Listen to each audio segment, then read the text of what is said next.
बिस्मिल्लाहिर्रहमानिर्रहीम। अस्सलाम वालेकुम डियर स्टूडेंट्स, मैं हूं आपका फिजिक्स टीचर और आज पार्ट 2 फिजिक्स चैप्टर नंबर 19 का फर्स्ट टॉपिक हम पढ़ने जा रहे हैं। टॉपिक है mass defect and binding energy.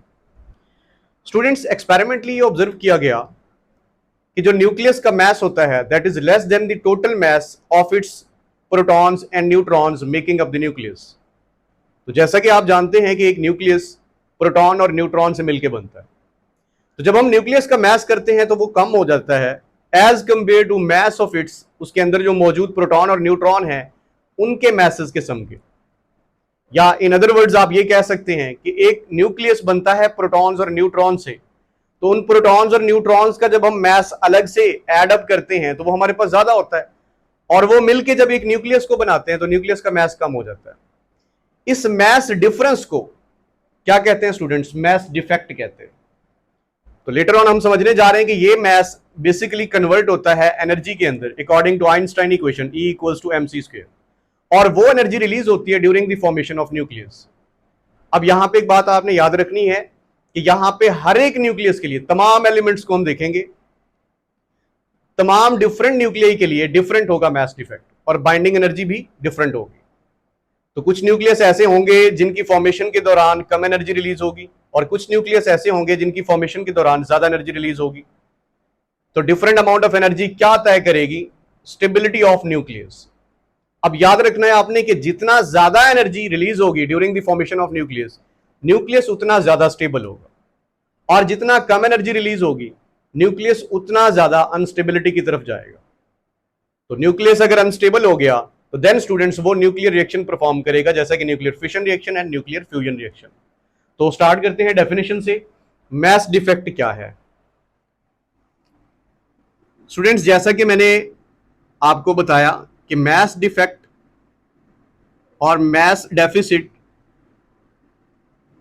Is defined as mass of nucleus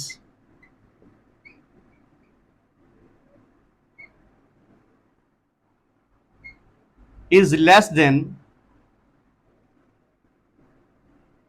the total mass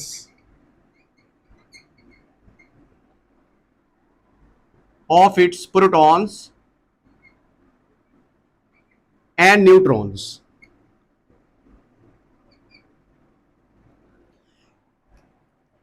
ठीक है स्टूडेंट्स, जो न्यूक्लियस का मैस है वो क्या होता है? Less than the total mess of it's protons and neutrons making up the nucleus. Obviously nucleus बनता है प्रोटॉन्स और न्यूट्रॉन से,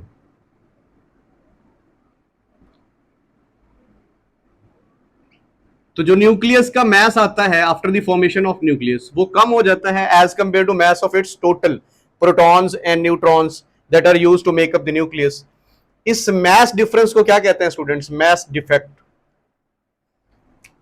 अब मैस डिफेक्ट को स्टूडेंट्स हम रिप्रेजेंट करेंगे डेल्टा एम से,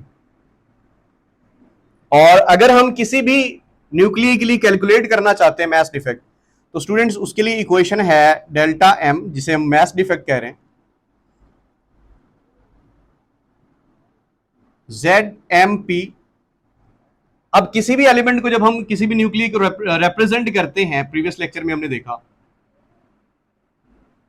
कि उसमें दो इंडिकेशन होती है, ये चार्ज नंबर या प्रोटॉन्स की तादाद होती है, जी एटॉमिक नंबर भी कहते हैं इसे, और ये न्यूक्लियॉन नंबर या मैस नंबर, और A इक्वल होता है हमारे पास G+N, यानी प्रोटॉन्स और न्यूट्रॉन्स की जो कंबाइन तादाद होती है उसे हम A से रिप्रेजेंट करते हैं with in the nucleus. So ZMP का क्या मतलब है? Z हमारे पास किसी भी न्यूक्लियस के अंदर टोटल प्रोटॉन्स की तादाद को शो कर रहे हैं, and MP is the mass of proton plus A minus Z। अब यहां से स्टूडेंट्स आप देख सकते हैं कि A माइनस Z किसके इक्वल आएगा? वो रिप्रेजेंट करेगा नंबर ऑफ न्यूट्रॉन्स को। सो A minus Z nucleon number में से या मैस नंबर में से अगर चार्ज नंबर को हम माइनस कर दें, A में से Z को निकाल दें, तो हमारे पास न्यूट्रॉन्स की तादाद आती है। सो A माइनस Z रिप्रेजेंट कर रहा है न्यूट्रॉन्स की तादाद को into Mn, mass of neutron. तो एक न्यूक्लियस के अंदर हम देखेंगे कितने प्रोटॉन्स हैं उसे Z से रिप्रेजेंट कर रहे हैं into mass of proton, plus जो नंबर ऑफ न्यूट्रॉन्स हैं उसे हम मल्टीप्लाई करेंगे मैस ऑफ न्यूट्रॉन। तो ये हो गया total mass of protons plus neutrons. इसमें से स्टूडेंट्स आपने क्या करना है, माइनस करना है मास ऑफ न्यूक्लियस। तो इसी डिफरेंस को हम क्या नाम दे रहे हैं, मास डिफेक्ट का। और डेफिनेशन में भी हमने यही देखा कि न्यूक्लियस का मास कम होता है as compare to total mass of proton and neutron. It is also known as mass deficit. Students, ये मिसिंग मास कहां जाता है? ये मिसिंग मास बेसिकली कन्वर्ट होता है एनर्जी में जो रिलीज होती है during the formation of nucleus. जब भी न्यूक्लियस बनता है तो उस दौरान एनर्जी रिलीज होती है। आप कह सकते हैं न्यूक्लियस फॉर्मेशन एक एक्सोथर्मिक प्रोसेस है, और वो एनर्जी जो रिलीज होती है उसे बाइंडिंग एनर्जी कहा जाता है। तो this mass defect is converted into energy, और this mass difference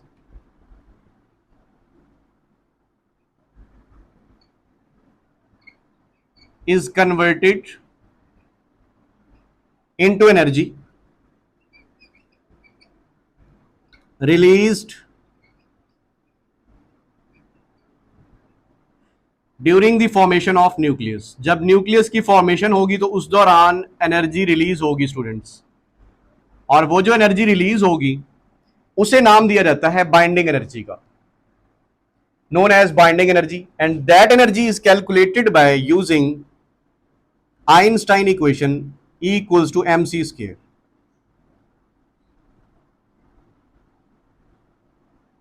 So B dot E represent binding energy. क्या है ये binding energy? Energy release during the formation of nucleus. एक न्यूक्लियस की फॉर्मेशन के दौरान जो एनर्जी रिलीज होगी उसे हम कहेंगे students binding energy, and this binding energy is calculated as mass defect multiply by C square. तो स्टूडेंट्स यहां से आप देख सकते हैं कि बाइंडिंग एनर्जी उस mass डिफेक्ट पे डिपेंडेंट है। तो अगर तो mass डिफेक्ट हुआ ज्यादा तो बाइंडिंग एनर्जी भी क्या होगी स्टूडेंट्स? ज्यादा होगी। यानी कि अगर mass डिफेक्ट ज्यादा क्रिएट हो रहा है तो ज्यादा एनर्जी रिलीज होगी, और अगर mass डिफेक्ट कम है किसी पर्टिकुलर न्यूक्लियई के लिए तो बाइंडिंग एनर्जी भी क्या होगी स्टूडेंट्स? कम होगी। अब ये दो मेन इक्वेशंस हैं, एक मास डिफेक्ट की और दूसरी बाइंडिंग एनर्जी की। इसी इक्वेशन को हम इस तरह से भी लिख सकते हैं कि डेल्टा एम की जो ऊपर वैल्यू है यहां से आप देख सकते हैं, इस वैल्यू को अगर मैं नीचे वाली इक्वेशन में पुट कर दूं तो मेरे पास जो बाइंडिंग एनर्जी का फॉर्मूला बनेगा स्टूडेंट्स वो क्या बनेगा? Z M P plus A minus G into M N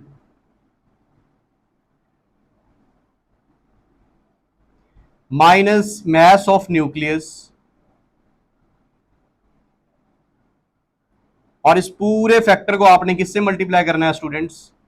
C square से। तो ये एनर्जी आपके पास जॉल में आएगी, जिसे आप लेटर ऑन इलेक्ट्रॉन वोल्ट में भी कन्वर्ट कर सकते हैं। तो स्टूडेंट्स इसी के साथ हम एग्जांपल लेंगे मास डिफेक्ट कैलकुलेट करने के लिए। इसका स्क्रीनशॉट ले लें आप, फॉर्मूला आपके सामने लिखा हुआ है, डेफिनेशन आपके सामने लिखी हुई है जी।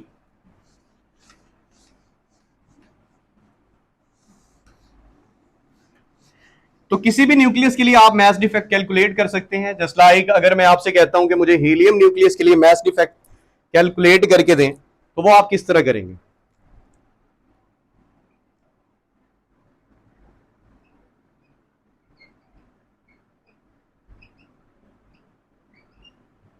फॉर हीलियम न्यूक्लियस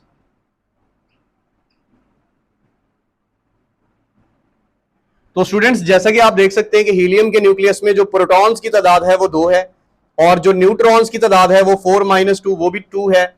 सो यहां पे हम मास डिफेक्ट की इक्वेशन यूज करेंगे, delta M is equal to Z M P plus A minus G into M N mass of neutron minus mass of nucleus. पहले हम निकालेंगे स्टूडेंट्स मास डिफेक्ट किसके लिए? हीलियम न्यूक्लियस के लिए। उसके बाद हम उसकी बाइंडिंग एनर्जी निकालेंगे, देन हम बाइंडिंग एनर्जी पर न्यूक्लियॉन भी निकालेंगे। तो यहां पे हम देखते हैं स्टूडेंट्स कि हमारे पास जो प्रोटॉन्स की तादाद है हीलियम न्यूक्लियस के अंदर वो है 2, और मास ऑफ प्रोटॉन अब यहां पे या तो आप केजी में ले लें या आप डायरेक्ट एएमयू में ले लें, और देन एनर्जी जब आप निकालेंगे तो वो आसान हो जाएगा उसको कैलकुलेट करना। So mass of proton previous lecture में हमने देखा 1.007276 होता है। ये आ गया mass of proton plus A minus Z, तो इसे हम लिखेंगे 4 माइनस 2। देखिए मास नंबर 4 है और चार्ज नंबर क्या है, 2 है, तो 4 minus 2 into mass of neutron. तो मास ऑफ न्यूट्रॉन हमारे पास है 1.00866 minus mass of helium nucleus. अब ये हीलियम न्यूक्लियस का मास यहां पे लेना है आपने। तो इस न्यूक्लियस का मास अगर आप टेक्स्ट बुक पे देखें तो एक साइड पे टेबल गिवन है, उस टेबल में डिफरेंट न्यूक्लियस के मासेस लिखे हुए।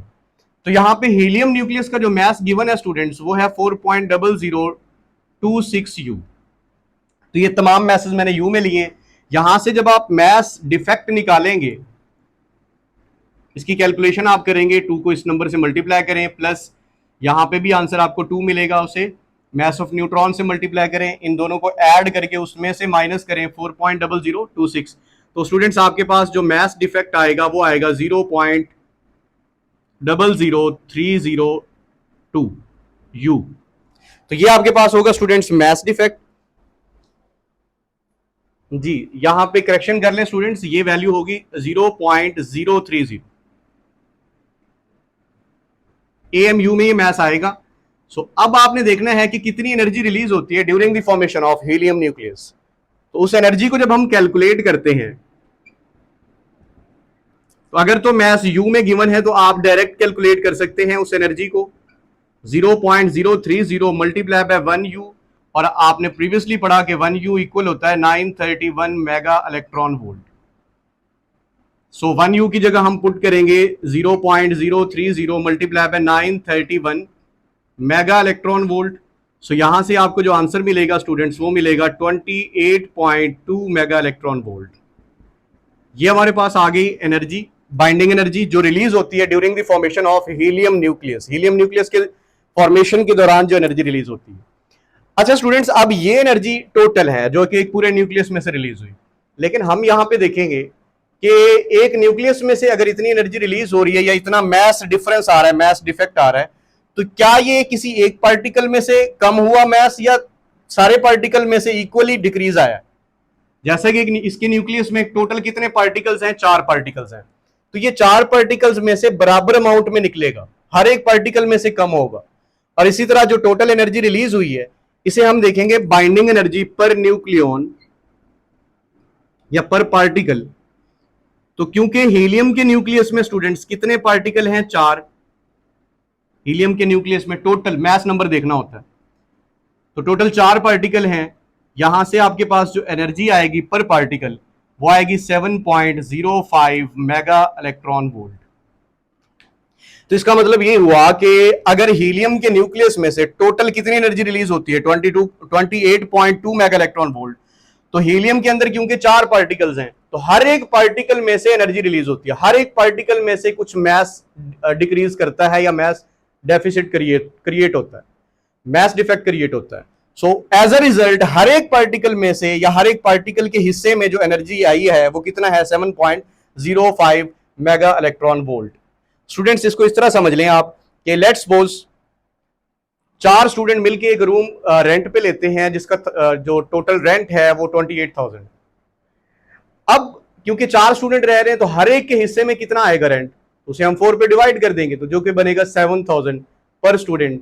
तो हम देखेंगे कि यहां पे एक न्यूक्लियस में से टोटल कितना एनर्जी रिलीज हो रही है, 28.2। तो क्योंकि उस न्यूक्लियस में 4 पार्टिकल्स हैं तो हम 4 पे डिवाइड करेंगे तो हमारे पास पर पार्टिकल जो एनर्जी रिलीज हुई या पर पार्टिकल जो बाइंडिंग एनर्जी पर न्यूक्लियन इसे कहेंगे जो रिलीज हुई वो कितना है, 7.05 मेगा इलेक्ट्रॉन वोल्ट। इसी तरह मैस डिफेक्ट पर न्यूक्लियन भी निकाला जा सकता है। अब ऐसे क्यों किया हमने, पर पार्टिकल क्यों कैलकुलेट किया? तो स्टूडेंट्स देखें डिफरेंट न्यूक्लियस के लिए जो न्यूक्लियन नंबर या मैस नंबर है वो डिफरेंट होता है। अब हर एक न्यूक्लियस की बाइंडिंग एनर्जी आएगी डिफरेंट, स्पेशली जब हम हैवी न्यूक्लियस की तरफ जाएंगे, इस ग्राफ में देख सकते हैं आप, हैवी न्यूक्लियस की तरफ जाएंगे तो मैस नंबर अच्छा खासा है और इनकी अगर टोटल बाइंडिंग एनर्जी की बात करें तो वो बहुत ज्यादा आएगी। तो फिर हम कंपैरिजन किस तरह करेंगे कि कौन सा न्यूक्लियस जो है वो ज्यादा स्टेबल है और कौन सा न्यूक्लियस कम स्टेबल है? तो हम देखेंगे बाइंडिंग एनर्जी पर न्यूक्लियस, मतलब एक तो है ना बाइंडिंग एनर्जी, वो तो पूरे न्यूक्लियस की एनर्जी है। हम क्या करेंगे, उसको मैस नंबर से डिवाइड करेंगे तो हमारे पास जो आंसर आएगा वो क्या होगा, वो होगा बाइंडिंग एनर्जी पर न्यूक्लियन, जिससे हम तमाम एलिमेंट्स यहाँ पे पीरियोडिक टेबल में जो तमाम एलिमेंट्स हैं या यहाँ पे मैंने कुछ लेबल कर रखे हैं ग्राफ के अंदर, इन तमाम एलिमेंट्स के लिए हम क्या कैलकुलेट करेंगे, बाइंडिंग एनर्जी पर न्यूक्लियॉन। फिर हम तय करेंगे कि कौन सा एलिमेंट है जिसके लिए बाइंडिंग एनर्जी पर न्यूक्लियॉन सबसे ज्यादा है और कौन सा एलिमेंट है जिसके लिए बाइंडिंग एनर्जी पर न्यूक्लियॉन सबसे कम है। तो स्टूडेंट्स इसका ग्राफ देखिएगा, ग्राफ है बाइंडिंग एनर्जी पर न्यूक्लियॉन, ये बात याद रखिएगा, ये बाइंडिंग एनर्जी के दरमियान नहीं, बाइंडिंग एनर्जी पर न्यूक्लियॉन एंड न्यूक्लियॉन नंबर। तो वाई एक्सिस के ऊपर देखें बाइंडिंग एनर्जी पर न्यूक्लियॉन लेबल की हुई है मेगा इलेक्ट्रॉन वोल्ट में, और एक्स एक्सिस पे न्यूक्लियॉन नंबर, मास नंबर। तो जैसा कि आप जानते हैं कि हाइड्रोजन से हम स्टार्ट लेते हैं, mass number 1, first isotope protium. Students इसके लिए याद रखना है आपने कि इसकी बाइंडिंग एनर्जी 0 होती है। ये एमसीक्यू भी आ सकता है कि प्रोटियम के लिए बाइंडिंग एनर्जी क्या होती है स्टूडेंट्स, 0 होती है, बाइंडिंग एनर्जी पर न्यूक्लियॉन भी 0 होती है। लेकिन एक बात और याद रखिएगा कि ये हाइड्रोजन का फर्स्ट आइसोटोप है, ड्यूट्रियम और ट्रीटियम की जब हम बात करेंगे तो उनके लिए 0 नहीं है बाइंडिंग एनर्जी पर न्यूक्लियॉन या बाइंडिंग एनर्जी, उनके लिए हमारे पास कोई ना कोई वैल्यू आएगी। प्रोटियम के लिए हमारे पास बाइंडिंग एनर्जी क्या है, 0, क्योंकि इसमें सिर्फ एक ही प्रोटॉन है। तो इसी तरह हम देखते हैं नेक्स्ट। अच्छा, यहां पे वाई एक्सिस के ऊपर देखिए वैल्यूज नेगेटिव लिखी हुई, और जैसे जैसे हम नीचे की तरफ, क्योंकि इसमें एनर्जी रिलीज हो रही है तो वो नेगेटिव होगी। सो जैसे जैसे हम नीचे की तरफ जा रहे हैं ये वैल्यू जो है वो इंक्रीज करती जा रही है, बट नेगेटिव में, नेगेटिव साइन इंडिकेट कर रहा है कि एनर्जी रिलीज हो रही है during the formation of nucleus. So यहां पे देखें एक एलिमेंट आपके पास यहां पे है, यहां पे एक एलिमेंट है लिथियम, आप जस्ट वैल्यू पिक करेंगे तो 5 पॉइंट समथिंग बनेगी लिथियम के केस में।